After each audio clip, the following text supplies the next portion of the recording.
Hello everybody, welcome back to Getting Intimate 2.0, and here we have another amazing singer-songwriter for our 7th episode of this property, Gaurika Rai. Hi. Hi. First things first. Yes. How did you get into music? Okay, so this is my mom's favorite story to tell, but she is the one who discovered me, you could say. I think I was about maybe 4, and my parents would drive me to nursery school every morning. And obviously, you know, you play nursery rhymes, etc. in the car for kids and stuff. And my dad would usually take me, but one day my mom happened to take me, and she started playing the rhymes. And she realized that I had learned all the nursery rhymes. I knew all the lyrics. I knew the tune. I didn't miss a beat. And I think it was in that moment when she realized that, oh, okay, I have a talented child here, and I need to kind of work on this. So then she put me into Hindustani classical training. Oh, wow. So I started training at the age of 5 in Hindustani classical with hungama. And now you've come so far. Yes. Wow. Now I've come really far. Right. But yeah, that was how I got into it. I mean, I've just not stopped since then. It's just been a major part of my life. It's more like, even if I don't sing, or let's say if I do move away from music a bit, it kind of follows me at some point in time. So it's more of like a story that's woven together than just me being like, oh, I really want to sing. Right, you know? like the threads. It's a thread, yeah, it's threads. It's a thread. Yeah, it's so threads. you've been Hindustani musically trained. Yes. What else? Just that. Just that? Just that, yeah. But you sing in a variety of, I mean, at least with the way I heard you sing before, you've sung in like it's not Hindustani classical. Yeah. Right. So I think it's, so my training is Hindustani classical, but it's just, I think, listening to different kinds of music, listening to a lot of artists, but not just the mainstream one. I mean, growing up, when it comes to Western, we had Taylor Swift and Disney, right, at the time. So there was the Demi Lovato coming up, the Selena Gomez, and then the boy bands at the time. But I kind of moved more towards older singers, so like a Celine Dion, or even at that time though, Shakira, for example. Everybody's favorite. Yeah, so that was what I would listen to. Those were the artists that I would try to mimic when I was singing, which is why probably it's a different way of using your voice that I've learned from them. But I was never trained to use my voice that way. Right. I was trained in classical. A different way. Yeah. So have you ever tried singing something in a classical way? Yeah. I mean, I have my... for my own self on YouTube, on my channel, I've uploaded a bunch of ghazals and bhajans and all of that. So that happens. So like I'm saying, it's a part of my life. It follows me everywhere, be it in Hindustani classical, even in Bollywood, even, or English music. It's everywhere. Right. So if I was to introduce you right from the start. Oh God. I'm not going to. I'm just saying if I were to. So I'd introduce you as a Hindustani classically trained singer. Yes, yeah. Now as a songwriter. And super influenced by some of the older generations. Yeah, 100%. That's interesting. That's you started singing at 4, and then what? I mean, it always was as part of you. It was. So it was a part of anything that was in school, for example. My mom used to try and put me through those Hindustani classical competitions. And I have such bad stage fright, like even now you guys noticed how nervous I am, that I would be like legitimately on stage doing it would be so bad. But I mean, that helped me build a little confidence, but I had that. Then I had school. School is where I think I was most confident, because I was always surrounded by people that did love me and wanted to see me on stage, so it became easier to be on stage. Yeah. And then I went abroad for boarding school, and then I was there most of my uni life as well. So then it's just, I've always had people around me to push me and that want to see me. So that made it a lot easier. Fair enough. I get So calls. you've actually gone all the way to uni. What's a big takeaway from living abroad and making music? Your first single was made here or Yes, back in uni? here. No, so that was the time where I kind of was a little detached from music. But I can safely say that when I'm not with music, I don't know who I am. Oh. It's a very different version of me. It's a version, it's not a happy version, I feel. It's not a version I like. I did try a bit in uni, but it was always, studies and stuff. So it it just didn't happen. But the minute I came back, it took a little time for me to get back to music just because I wasn't sure if I'd be able to do it after so long. But the minute I started, it's just there. I'm just working, and I came back and I was like, you know what, I don't have a song of my own, but let's do something. So I released like Christmas carols, and my mom plays it and all my friends play it. But sung by you originally, or? Yeah, I sang them. Original songs? songs? So no, it's not original Christmas carols. These are carols that I just recorded, and I just needed an excuse to get back into the studio. That's nice. Yeah, it's So different. what's the concept of your first song? Okay.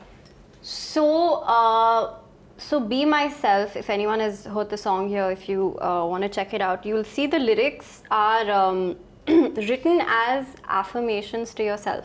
So what really gets me going is emotions. Right. And somehow I only tend to write when I am low. I don't know. It's just a thing. To each one their own. To each one their own. Yeah. But it's like, so my songs, the ones that I'm writing also tend to reflect what I feel I need to hear.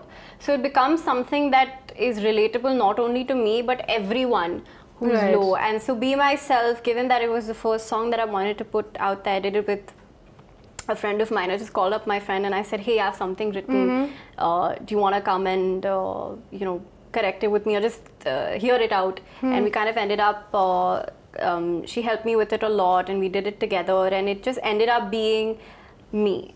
That's why it's called Be Myself. It's just affirmations to me. It's telling myself who I am, telling everybody who I know I am. And I thought it was pretty fit for someone like me to put out there as my first single, and then obviously the love ballads and all can take over later. So on. let's hear it. Let's hear it. Something that's very close to your heart. Something that's extremely close to my heart. Yeah.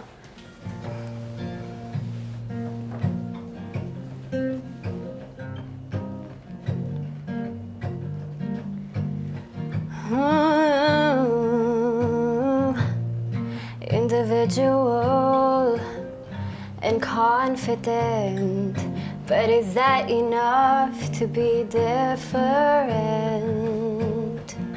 Everyone wants to be somebody else, but I only ever wanna be myself. And all I feel is out of place, trying to fit into your space, 'cause my box is not a square. I'm sorry that you're not aware that I'm individual and confident, never gonna doubt myself again. So don't try to get in my way. You ain't seen nothing till I come to play. So beat me down if you like, yeah. You don't know what I've survived ever since I was a child. No one's ever called me mad, yeah. Things that have been said before, yeah. You're a little too mature. That's not something I wanna hide. So take a look inside. Look inside. Take a look inside. Look inside.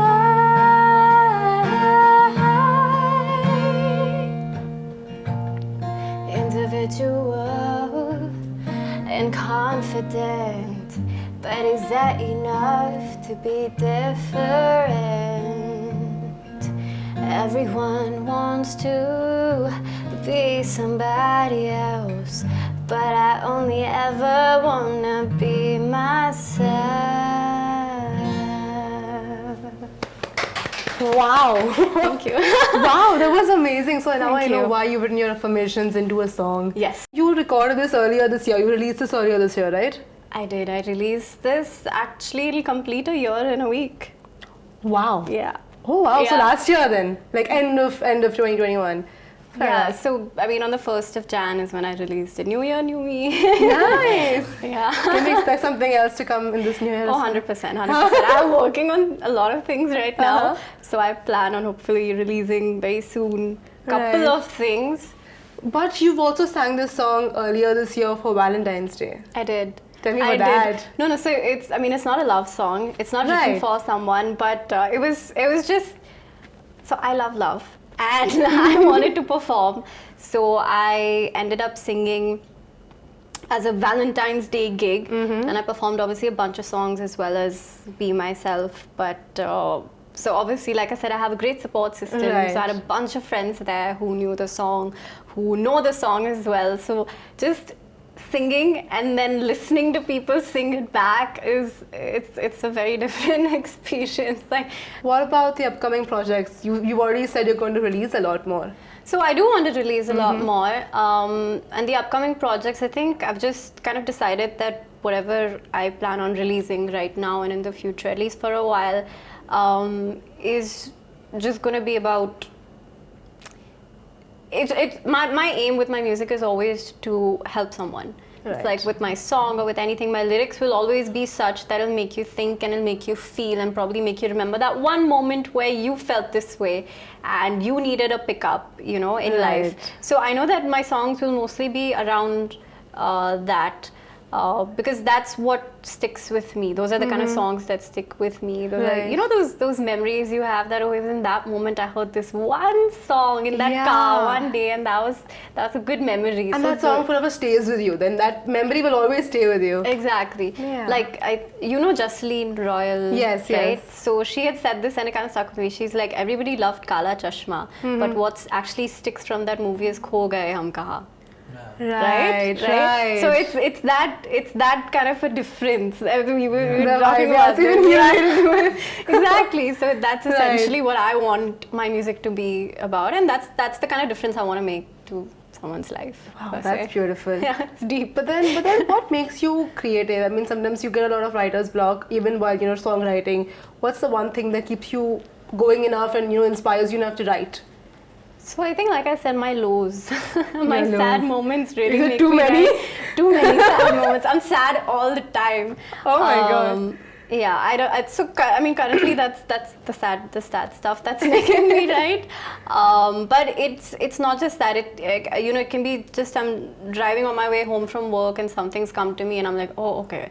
I really like this tune that's playing. What can I do with this? And I was thinking about this topic the other day. So it's an ongoing process. Right. It's what happens when you start a song. What you end it with is never what you Right. started with. So it's always like that. It's a creative process. Anything can inspire you. So you're writing anytime, anywhere. You're not one of those Yeah. writers who sits down in one place, decides, okay, I'm going to keep 1 hour out of this day and write. No. Anytime, anywhere. No, the other day I was at work and I finished with a client and I was sitting in my cabin and I was like, and I wrote something in like 10 minutes. I'm like, okay, I like this, and I'm humming it to myself, and then I went back to work. So it's like it's anytime, anywhere. You can't. But you really... get the chance to record it. No, not so. It's a work in progress. There are a lot of work in progress. When I get into the studio, I'll finish them all. Don't worry. So anyways, it was great speaking Thank to you, you. Gaurika. Thank you. Great You can see I'm speaking to shit you. nervous. Yeah, I No, can thank see that. you. It's okay. Thank But it was you. great speaking to you. Great having you as well with us. And it was Yeah, so amazing. great having you. Thank you. Thank you for having me.